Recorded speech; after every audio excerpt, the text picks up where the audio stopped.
आज हम बात करने वाले हैं भारत की सबसे बड़ी FMCG company Hindustan Unilever limited के Q2 और H1 FY26 earnings call analysis की। यह कॉल बेहद महत्वपूर्ण है क्योंकि इसमें न केवल क्वार्टरली नंबर्स पर चर्चा हुई है बल्कि GST reforms, demand recovery, premiumisation, volume led growth और HUL के अगले ग्रोथ फेज की स्पष्ट रणनीति भी सामने आई है। अगर आप एफएमसीजी सेक्टर, कंजम्पशन साइकिल और लॉन्ग टर्म क्वालिटी स्टॉक्स में रुचि रखते हैं तो यह वीडियो आपके लिए बेहद उपयोगी है। सबसे पहले ऑपरेटिंग एनवायरनमेंट की बात करें तो Q2 FY26 HUL के लिए एक ट्रांजिशन क्वार्टर रहा। मैनेजमेंट ने बताया कि डिमांड ट्रेंड्स मैट लेवल पर स्टेबल रहीं और रूरल तथा अर्बन दोनों ने योगदान दिया। हालांकि क्वार्टर के दौरान 3 बड़े एक्सटर्नल फैक्टर्स देखने को मिले। पहला, सरकार द्वारा जीएसटी रेट रैशनलाइजेशन, दूसरा प्रोलॉन्ग्ड और हैवी मॉनसून जिससे सप्लाई चेन और डिमांड दोनों प्रभावित हुए, और तीसरा कमोडिटी प्राइसेस में डाइवर्जेंस, जहां पाम ऑयल और S&P इन्फ्लेशनरी रहे जबकि क्रूड ऑयल और टी प्राइसेस सॉफ्ट रहे। इन सभी के बावजूद मैनेजमेंट का मानना है कि स्ट्रक्चरल रिफॉर्म्स और lower food inflation long term consumption के लिए पॉजिटिव है। जीएसटी रिफॉर्म्स इस कॉल का सबसे बड़ा डिस्कशन पॉइंट रहे। मैनेजमेंट ने बताया कि HUL के लगभग 40% पोर्टफोलियो को जीएसटी रेट रिडक्शन का सीधा फायदा मिला और अब लगभग 50% पोर्टफोलियो 5% जीएसटी स्लैब में आ चुका है। HUL ने करीब 1200 से ज़्यादा SKUs में प्राइसिंग और ग्रामेज चेंजेस किए और पूरे जीएसटी बेनिफिट को कंज्यूमर्स तक पास किया। शॉर्ट टर्म में इससे ट्रेड डिस्टॉकिंग, मल्टीपल MRPs और कंज्यूमर्स द्वारा पैंट्री बाइंग डेफर करने जैसी डिसरप्शंस आईं, जिससे Q2 सेल्स पर टेम्पररी इम्पैक्ट पड़ा। मैनेजमेंट ने स्पष्ट कहा कि यह इम्पैक्ट सितंबर-अक्टूबर तक सीमित रहेगा और नवंबर से नॉर्मल ट्रेडिंग कंडीशंस लौटने की उम्मीद है। फाइनेंशियल परफॉर्मेंस की बात करें तो Q2 FY26 में HUL का टर्नओवर 16,061 रुपये करोड़ रहा और अंडरलाइंग सेल्स ग्रोथ 2% रही, जो लार्जली प्राइस लेड थी। EBITDA मार्जिन 23.2% रही, जो year on year 90 basis points कम है क्योंकि कंपनी ने कॉन्शियसली ब्रांड इन्वेस्टमेंट्स बढ़ाए।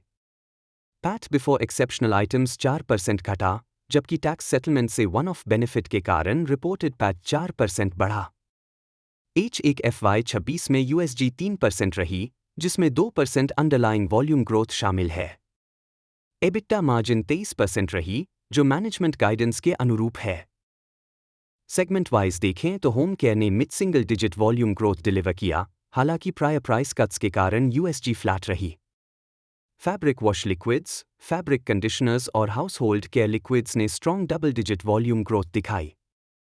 ब्यूटी वेलबीइंग सेगमेंट ने 5% USG डिलीवर की, जिसमें स्किन केयर और हेल्थ वेलबीइंग ने ग्रोथ ड्राइव की।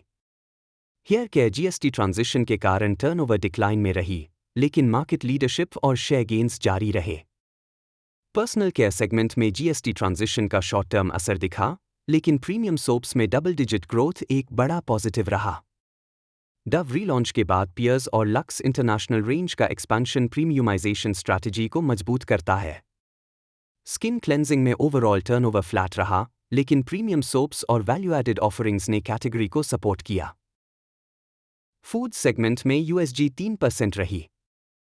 बेवरेजेस पोर्टफोलियो ने स्ट्रॉन्ग परफॉर्मेंस दिखाई, जहां टी ने हाई सिंगल डिजिट ग्रोथ और कॉफी ने double digit price led growth deliver की।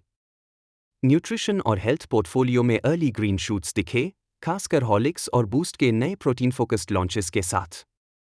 आइसक्रीम बिजनेस एक्सटेंडेड मॉनसून और जीएसटी ट्रांजिशन से प्रभावित रही और मैनेजमेंट ने दोहराया कि डीमर्जर प्रोसेस दिसंबर क्वार्टर तक पूरा होने की उम्मीद है, जिसके बाद रिपोर्टेड मार्जिन्स में 50-60 BPS का स्ट्रक्चरल इंप्रूवमेंट आएगा। मैनेजमेंट कमेंट्री का एक अहम हिस्सा CEO प्रिया नायर के फर्स्ट 90 डेज रिफ्लेक्शंस रहे। उन्होंने HUL की 4 स्ट्रैटेजिक प्रायोरिटीज स्पष्ट की। पहला, रैडिकल कंज्यूमर सेगमेंटेशन, जिसमें कंज्यूमर्स को पावर स्पैंडर्स, प्रीमियमाइजर्स और डेमोक्रेटाइजर्स में क्लासिफाई कर टेलर्ड स्ट्रैटेजीज बनाई जाएंगी। दूसरा, कोर ब्रांड्स को बोल्डली मॉडर्नाइज करना और प्रीमियम पोर्टफोलियो को स्केल करना। तीसरा, मार्केटिंग और सेल्स इंजन को फ्यूचर प्रूफ करना, खासकर सोशल फर्स्ट मार्केटिंग, ई-कॉमर्स और क्विक कॉमर्स चैनल्स पर फोकस के साथ। चौथा, हाई ग्रोथ डिमांड स्पेसेस में डिस्प्रोपोर्शनेट इन्वेस्टमेंट्स करना और सिलेक्टेड बिग बेट्स को स्केल करना। मार्जिन्स और आउटलुक पर मैनेजमेंट ने क्लैरिटी दी कि near to mid term EBITDA margin guidance 22-23% बनी हुई है। आइसक्रीम डीमर्जर के बाद रिपोर्टेड मार्जिन्स में एडिशनल 50-60 bps इंप्रूवमेंट दिखेगी। मैनेजमेंट ने दोहराया कि प्रायोरिटी हमेशा वॉल्यूम लेड कम्पिटिटिव ग्रोथ रहेगी और मार्जिन्स ग्रोथ का आउटकम होंगी, न कि कंस्ट्रेंट। ओवरऑल आउटलुक में मैनेजमेंट कॉशियस ऑप्टिमिज्म दिखाता है।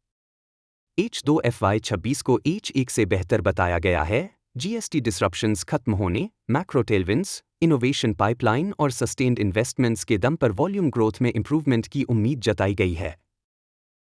कुल मिलाकर HUL आज भी इंडिया की कंजम्पशन स्टोरी का सबसे मजबूत और रिसिलियंट प्लेयर बना हुआ है।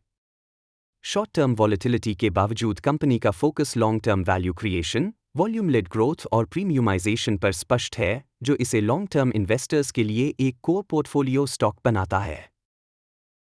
अंत में एक जरूरी डिस्क्लेमर। यह वीडियो केवल शैक्षणिक उद्देश्य के लिए बनाया गया है।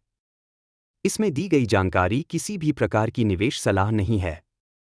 कृपया किसी भी निवेश निर्णय से पहले अपने SEBI रजिस्टर्ड इन्वेस्टमेंट एडवाइजर से सलाह अवश्य लें।